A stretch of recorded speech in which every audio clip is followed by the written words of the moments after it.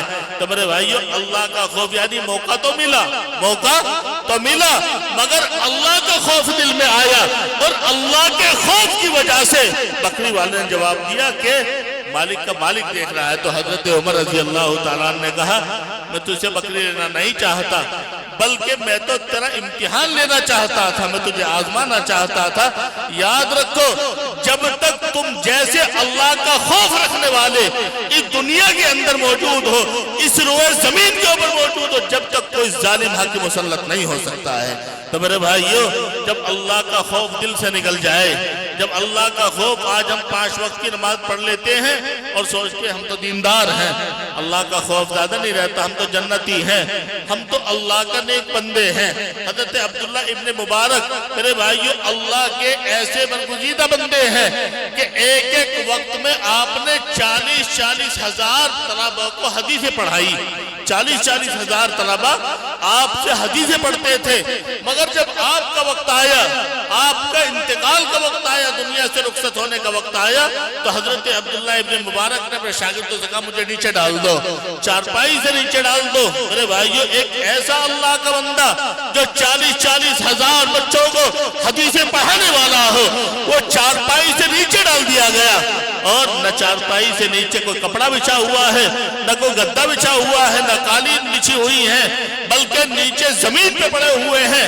اور اپنی داڑھی کو اور اپنے چہرے کو زمین پہ رگڑ رگڑ کر کے کہہ رہے ہیں، رو رہے ہیں، چلا رہے اللہ میرے بڑھاپے کے اوپر رحم کرنا، میرے بڑھاپے کے اوپر رحم کرنا، خیال کرنا۔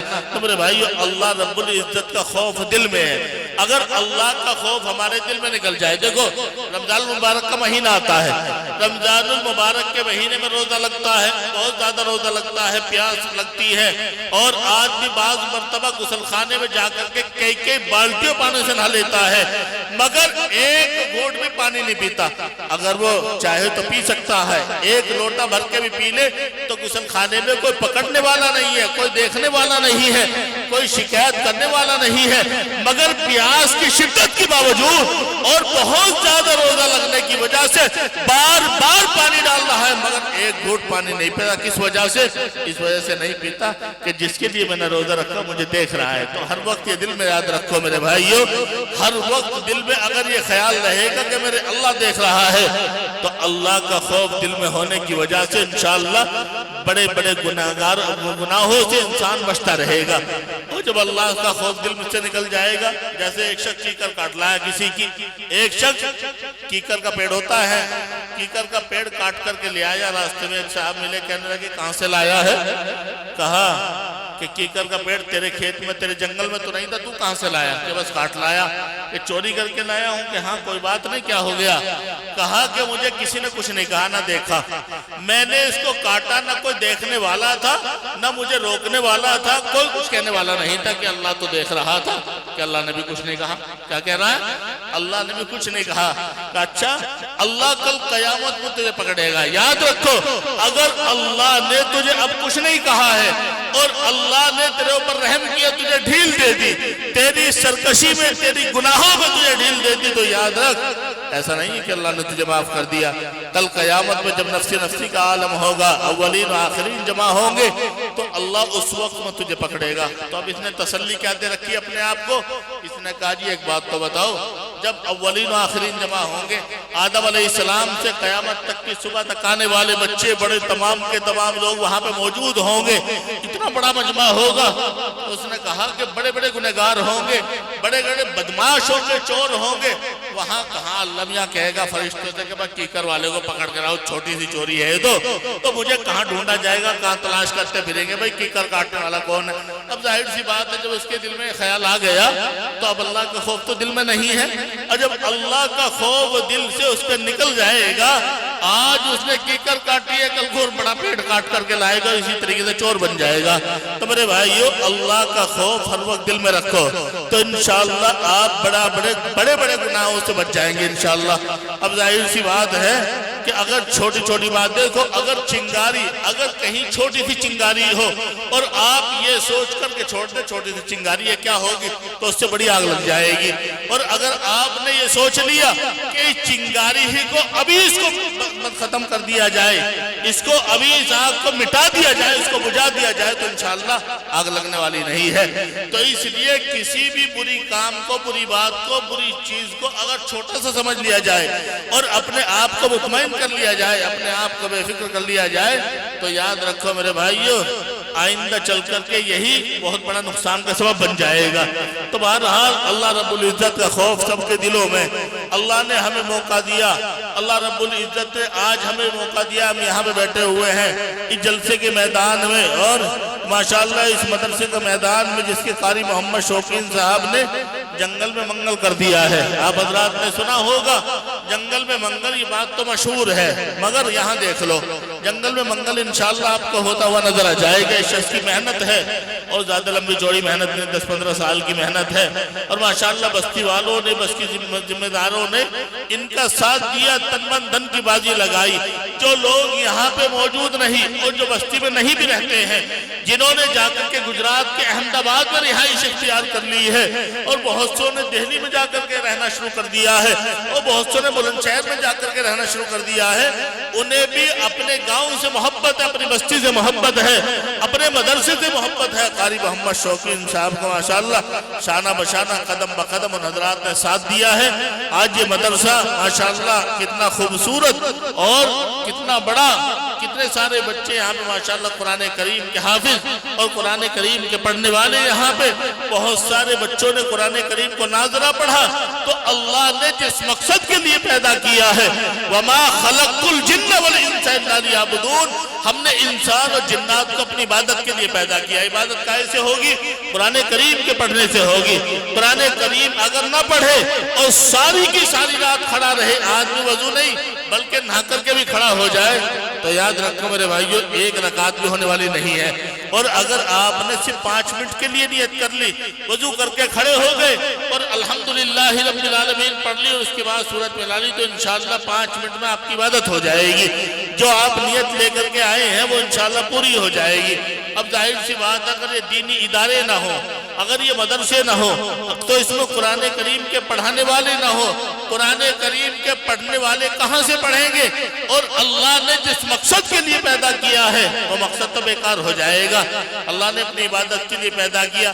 اب بہت سے لوگ نمازی تو پکے ہوتے ہیں، بہت سے لوگ نمازی تو پکے ہوتے مگر کبھی پڑھنے نہیں گئے، قرآن کریم انہوں نے پڑھا نہیں۔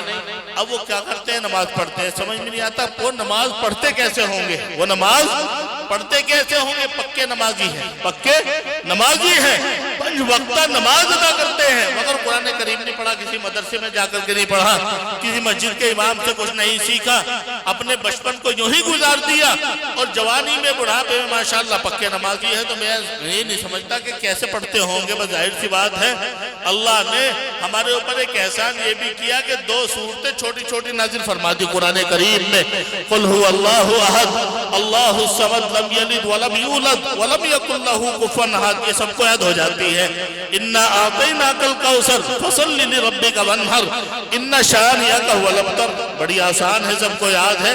پتہ چلا اسی سے چلا رہے کام، پتہ چلا اسی سے چلا رہے کام۔ اب ایک بات مزے کی یہ ہے، اگر ہماری مسجد کے کوئی امام صاحب، اگر ہماری مسجد کے کوئی امام صاحب ایک ہی سورت کو 3-4 دن پڑھ دیں تو سارے مقتدی کیا کہیں گے؟ سارے نمازی حافظ جی کو پتہ نہیں کیا ہو گیا، باولا ہو گیا، ٹھاوے ایک ہی سورت کو پڑھ رہا روزانہ۔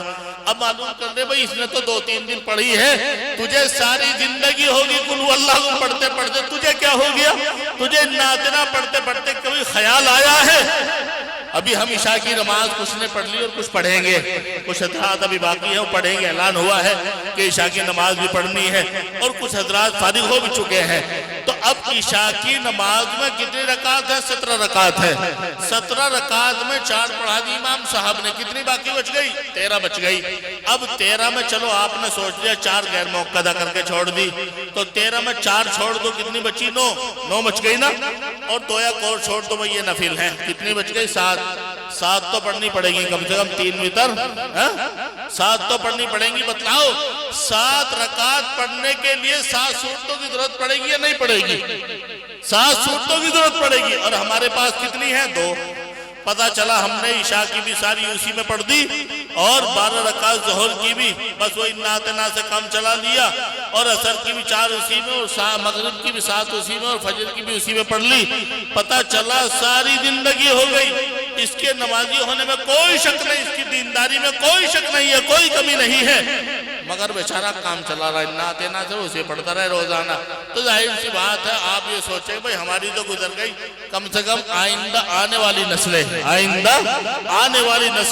ماشاءاللہ آپ نے اپنے آئندہ نسلوں کو یہ اتنا بڑا ادارہ بنا کر کے دیا ہے، جب تک اس کے اندر قیامت تک کے لیے چھوٹے چھوٹے بچے آئیں گے، بسم اللہ الرحمن الرحیم پڑھیں گے، قرآن کریم پڑھیں گے، ساری زندگی قرآن کریم کی تلاوت کرتے رہیں گے۔ یاد رکھو ایک ایک آیت، ایک ایک حرف، ایک ایک سورت کا ثواب جتنا پڑھنے والے کو، جتنا پڑھانے والے کو، جتنا قاری شوقین کو، اتنا ہی انشاءاللہ آپ کو ملتا رہے گا۔ تو میرے بھائیوں، ان مدرسوں سے محبت کرنے کی ضرورت ہے اور ان کا خیال رکھنے کی ضرورت ہے۔ تو سال میں جب جلسہ آتا ہے، حضرات علماء اکرام تشریف لاتے ہیں اس برکت سے، اس مدرسے کی، جلسے کی۔ ایسے ایسے گاؤں میں، آپ کئی گاؤں جلدی سے نیا آدمی سمجھ بھی نہیں پانے کا، لیکن اس جلسے کی برکت اور مدرسے کی برکت ہے کہ یہاں آپ کے یہاں ماشاءاللہ بڑے بڑے علماء اکرام تشریف لائے، اور آپ کے یہاں بچے قرآن کریم پڑھیں گے۔ تو سال میں ایک موقع ایسا آتا ہے جہاں علماء اکرام بزرگان دین تشریف لاتے ہیں، اور جس بستی سے علماء اکرام گزر جائیں اس بستی کے مردوں کا عذاب بھی ہٹا لیا جاتا ہے۔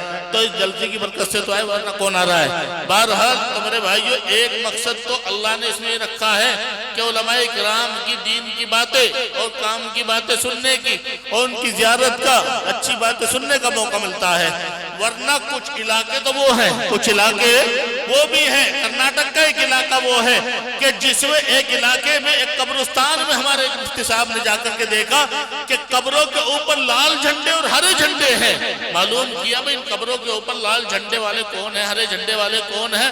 کہا کہ جی اصل میں یہی دکھلانا ہے، یہاں پہ علماء کرام کی، دینداروں کی، حفاظ کرام کی اتنی کمی ہے کہ جن قبروں کے اوپر ہرے جھنڈے ہیں ان کی تو نماز جنازہ پڑھی، اور جن قبروں کے اوپر لال جھنڈے ہیں ان کو نماز جنازہ پڑھانے والا نصیب نہ ہوا، ایسے دفن کر دیا، علامت کے طور پہ جھنڈا لگا دیا۔ تو آج بھی ایسے ایسے علاقے ہیں، پنجاب کے ایک علاقے میں نے دیکھا نماز جنازہ پڑھانے کے لیے جس آدمی کو پڑھانے کے لیے لایا گیا 12,000 روپے خرچ ہوئے۔ کتنے؟ 12,000 روپے خرچ ہوئے تھے جب نماز پڑھانے والا نصیب ہوا۔ ماشاءاللہ ان مدرسوں کی برکت سے، دین اداروں کی برکت سے آپ حضرات کو گھر بیٹھے دین کی باتیں سننے کا موقع۔ تو ایک تو یہ فائدہ کہ علماء اکرام تشریف لائے، دین کی باتیں آپ نے سنی، اور دوسرا اس سے فائدہ ہوتا ہے کہ آپ کے بچے ماشاءاللہ شام سے، عصر کے وقت سے آپ حضرات کو نعتیہ کلام اور قرآن کریم کی تلاوت اور دین کی دوسری باتیں مکالموں کی شکل میں آپ حضرات کو سنا رہے ہیں۔ اور ایک مقصد اس جلسے کا یہ بھی ہے، ایک مقصد اس جلسے کا یہ بھی ہے کہ آپ اپنی گاڑی کمائی سے اس موقع کے اوپر اپنے مدرسے کا تعاون کرتے ہیں۔ اس مدرسے سے، آپ کے اس تعاون سے مدرسے کا نظام چلتا ہے۔ جو حضرات اساتذہ کرام ہیں یہاں پہ بیچارے، جبکہ اتنی مختصر تنخواہ ہوا کرتی ہے، میں تو یوں کہا کرتا ہوں کہ اگر سروے کیا جائے تو غریبی ریکھا سے نیچے مدرسے میں پڑھانے والے ملیں گے۔ ان کی اتنی کم تنخواہ ہوتی ہے، یہ آپ کے بچوں کو دینی تعلیم دے رہے ہیں اور قرآن کریم اور اپنی دین کو سکھلا رہے ہیں، ان کا کام چلتا ہے۔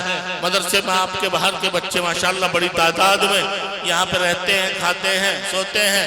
یہ اللہ نے آپ کو خوش نصیب بنایا ہے کہ ایک ایک بچہ اگر ایک روٹی بھی یہاں پہ کھا رہا ہے اس میں بھی آپ کا حصہ ہے.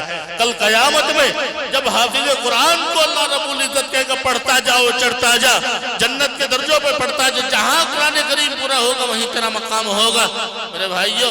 اور 7 نسلوں کو 7 پیڑھیوں کو نکال کر کے چلے گا تو آپ بھی وہاں کھڑے ہو کر کے کہہ دیں گے کہ رکو, ہم وہ ہیں کہ جب تم پڑھتے تھے اور جتنی روٹیاں تم نے کھائی اس میں کچھ پیسے ہمارے بھی تھے, اس میں جو تم نے نمک کھایا وہ ہمارا بھی تھا. تو بہرحال اس وقت میں چونکہ وقت زیادہ نہیں ہے, قاری محمد شوقین صاحب کی آنے کی سپیڈ یہ بتا رہی ہے کہ اپنی تقریر پوری کرو اور لوگوں سے کہہ دو کہ اللہ کے واسطے جو کچھ لے کر کے آئے وہ جلدی جلدی دے دو. اس لیے کہ ابھی تک مفتی محمد امجد صاحب نے تقریر کر دی, بیچارے چلے گئے, دوسرا نمبر میرا آ گیا. مفتی عثمان صاحب بالکل تیار ہیں اور اس کے بعد انشاءاللہ دعا ہو جائے گی. تو آپ حضرات اپنے اس مدرسے کا تعاون کریں, خاص طور سے تعاون کریں. اور چونکہ اگر بنیاد رکھ دی ہلکی سی تو پھر زیادہ اونچی دیوار نہیں چلے گی. اس لیے میں 12, 13, 14 سال سے آپ کے مدرسے کے حالات سمجھتا ہوں.